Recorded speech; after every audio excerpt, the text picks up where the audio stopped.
Greetings, my name is Jet, and welcome to my channel, JITV Jet in the Valley. This one's going to be short, about certain people not being able to handle their being triggered and being upset, right? So we're hardwired as humans, as soul individuals, to feel other people's discomfort and other people's excitement, right? So that's how the movies and media and porn, they make all of this money, because they are functioning off the basis that humans function that way, right? So some people, they have certain coping mechanisms that they have developed, either knowingly or knowingly or unknowingly, they have developed coping mechanisms. So one person's coping mechanism is to cut everybody off and to emotionally detach to anybody, especially the people that they love and care about. Okay, you can't be detached and attached, right? There's no way to possibly do that, but people try. We think we can, right? I want to love you, but I don't want to be upset when you're upset, right? That's not possible, right? If you do that, there's something wrong. That is not the loving response to have, right? When you love somebody and they have something bad happen, you love them still, and you are there for them, and you let them feel all the things that they need to feel, and all these different things that need to happen for that person, right? Because that's the person that had the bad thing happen. You didn't have the bad thing happen. That person had the bad thing happen. Okay, but through our hardwiring of humanity, right, we feel bad when other people feel bad, right? It is a very bad coping mechanism, bad idea, bad theology, bad philosophy, or any other number of things you can come up with, to think that you can cut people off, that you can love them when you want to love them, when it's convenient, but as soon as they have something that's going to upset you, that you can cut them off and do all that. So it's impossible for that to happen. You're only fooling yourself. And now both people in that relationship, that is not a loving relationship, right? That is not creating a circuit of love between two people, right? It's not creating a circuit of love. It's like a broken circuit. And so neither of those people can be happy in that relationship, right? Someone's always going to be hurt in that type of a relationship. So that's why we're supposed to love God, and love other people. That is what makes us strong. It makes us strong to know that we love God and God loves us, and to love other people, because we know we can do all things through Christ, which strengthens us. We know that God has our back, that God is going to help us make it through. If you do not know God, you do not know Christ, you do not know love, okay, then you do not have that, right? And that's not a peaceful existence. It is the opposite of peace. When you don't know God, you don't know love, you don't know Jesus Christ, you don't have peace. There's no other way around that. You cannot have peace without knowing that God is love, that God does love you, and that God is redeeming everything to make it perfect again, right? How can you have peace in this kind of a world, looking around and seeing all this pain and destruction and sadness and chaos and murder and war? How can you look around and have peace? There's no peace in that. Why would there be peace? Why would anyone have peace? That's why nihilism and atheism are so high, because people are just trying to have peace. They want to make it okay.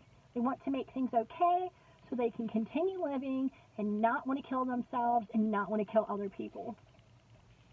But that's very hard to do if you do not come to know the Most High God who came here in the form of Jesus Christ.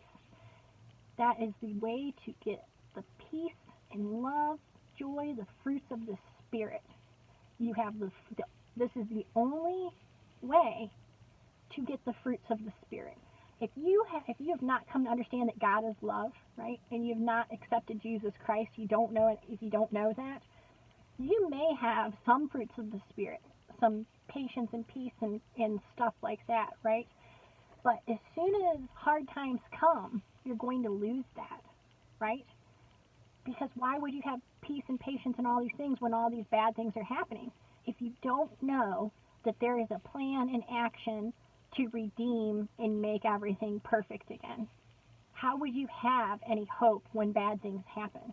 If you do not know the Most High God is love, and you do not understand that, right, then you're not on the solid foundation.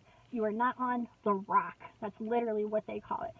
Understanding that God is love and that Jesus Christ came here in the form, that God came here in the form of Jesus, right, to basically start the process of fixing everything, okay, because we're in a fallen, less than perfect condition. There's good and there's bad here. God is going to get rid of the bad. The bad is going to be gone. That is the hope that we have, right? When you start to identify good and bad, which is love and anti-love within your own self, it's shocking. It's like, I thought I was being a good person, doing the best that I can. I try and help other people. I don't kill people. I don't do all these different things. But we have animalistic traits, things that are normal for us, okay? It's normal. It does not mean it's loving. We are selfish with the nature of our minds and bodies in this fallen, less than perfect condition. It is not loving to be selfish, but it is normal to be selfish. So when you start to come, when you come to all these like different crossroads and ideas and different things like that, you're never ever going to go wrong if you choose to be a love-based living individual. Love is the superpower. Love is the superior power of all of reality. Okay? When you are on the rock of love, the solid foundation of love, you can handle anything. Okay? When you are an emotional wreck, when you're a narcissist, when you're violent, angry, when you're all prideful, when you're all these things, you cannot handle everything. You're going to fall apart. Okay? When the trials come and the things come, one way or another, if you do not get on the rock of Jesus Christ, the rock of knowing God is love, you don't get on that rock, you cannot handle what is coming. What is coming, I'm not a person of dates and times and all of that stuff, but what is coming is all the evil is going to be removed from here. It's a filtration system. The Bible is explaining that we are in a filtration system, okay? There's good and there's bad, and we get to choose. Do you want the good, which is love, or do you want the bad, which is anti-love, greed and lust and all selfishness, all of those things? By the time we come to the end, there's going to be no room for a decision. Either you choose love, you choose God, and you choose to have eternal, everlasting life in perfection, or you choose the world and self and do as you want and all of these things, right? The problem is the do what you want mentality. Who is this you that wants stuff? Who is this you who wants to do these things, okay? The you that wants to do these things is in a fallen, less than perfect condition. It's your mind and your body. It's your flesh, right, that wants to do these things that are anti-love, lust and greed and all these things. Well, is it want or is it built into your system because we're fallen and we're animalistic, okay? So are you really wanting to do these things, or is it just a program that's operating in your body, right? Do you want love or do you not want love? That's the whole point of the nature of reality. Those who want love is going to choose God, which is going to choose Jesus Christ. You are going to say this. You're going to say, I have messed my life up so bad. I didn't know. I didn't understand what was going on. I was just going with the flow. I was just doing whatever I could. I didn't know some things were bad. I just was doing what everybody else was doing. And I understand and I see that I have tried to get myself out of trouble. I've tried to get myself in good places. I've tried to do all these things, and I have tried unsuccessfully to do them. Therefore, I am going to give the reins of my life over to God, which is love. Okay, I'm going to give my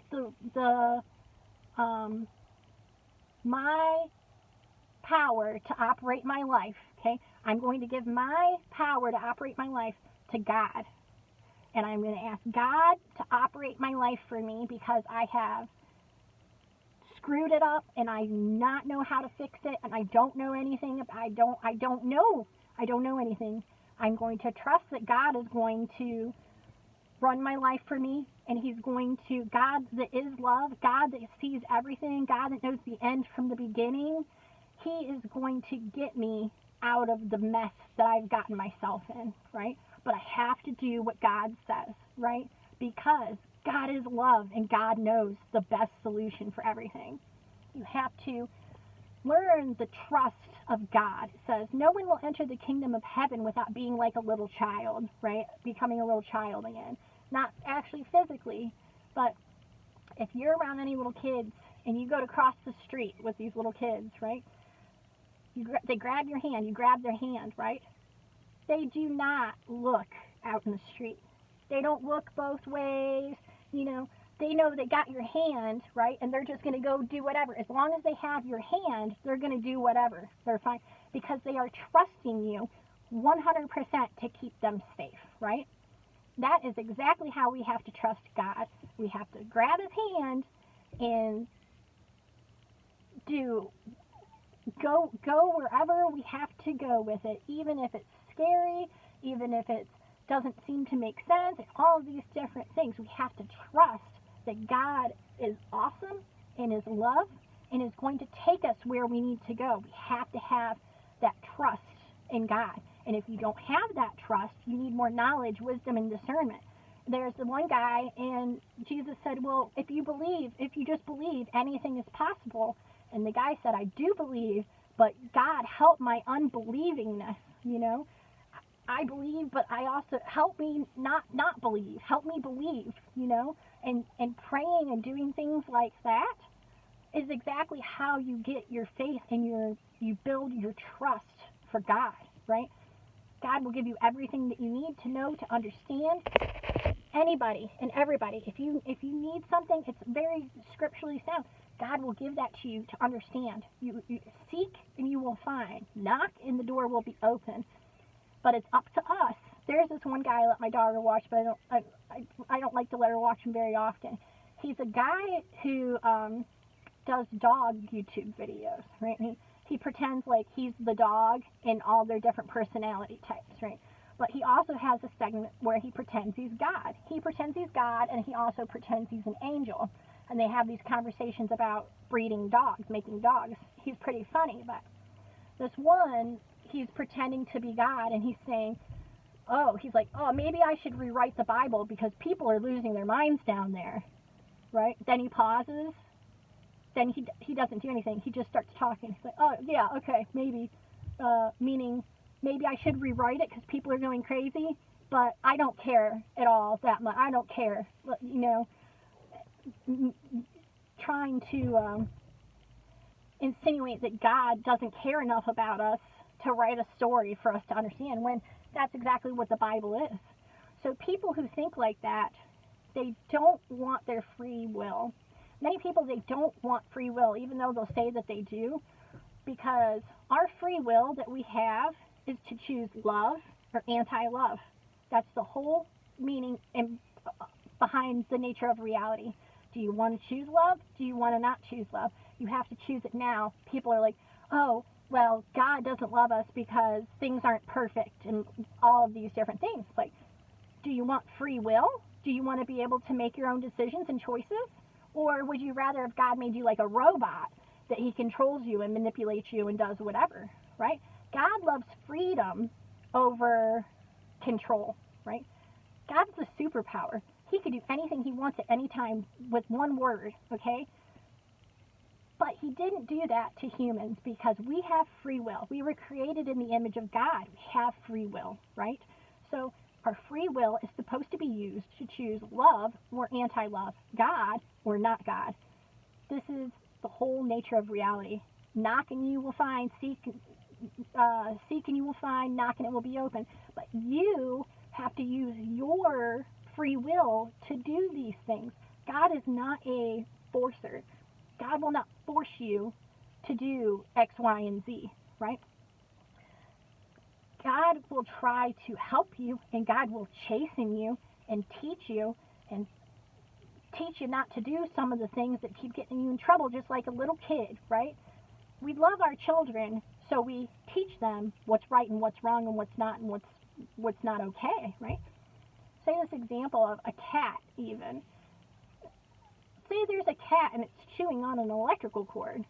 Well, you swat it, then you try and move the cord. You do X, Y, Z to try and get this cat not to chew on the electrical cord. Because you and I know with our knowledge that it's going to die if it gets electrocuted. Well, say the cat won't keep leaving it alone. So what do? You get a spray bottle. You spray the cat. You get a newspaper. You swat the cat. I mean, how far are you going to go to teach this cat it cannot bite the electrical cord because it's going to die, right? Do you do that because you hate the cat? No. You do that because you love the cat, and with your knowledge and your wisdom, you know what's going to happen when it continues to chew on the electrical cord. That's the nature of Earth and humans. We're good, and we have good and bad. We're animalistic and loving. So many times we're doing things because we don't understand what the outcome is going to be, right? And there's, I don't know if grace is the right word for that, for a lot of things. God will protect you and cover you while he's teaching you and showing you, right? But there's only so many times that you can make this mistake, and before it's like, you got to learn the hard way. I've been trying to cushion the fall, but sometimes if you're just going to keep doing it, then you're going to have to face the repercussions of your actions, right? That's the nature of reality. There are repercussions for your actions no matter what. So if you don't know the law or you do know the law, you still face the repercussions of your actions for the law. So you need to seek and knock so you can know what's going. You need wisdom. Above all else, you need wisdom. You need the knowledge of the spiritual laws of the nature of reality so you can stop getting your butt kicked, okay? It's like you play a game with your rule book, right? You read the rule book, then you play the game. Well, if you play a game, you don't read the rule book. The other person who read the rules knows how to play the game. They're going to run and roll all over you. So you could probably read the rule book. So Jesus Christ is the rule book. You learn what God said, you're going to help yourself, and you're going to learn that you need to function from love. It's the best and the smart, and it's the smartest, it's the wisest, it's all of those things is to function from love. So that one was way longer, but I think that's it on that one. And much love, many thanks, and I love you. Thank you.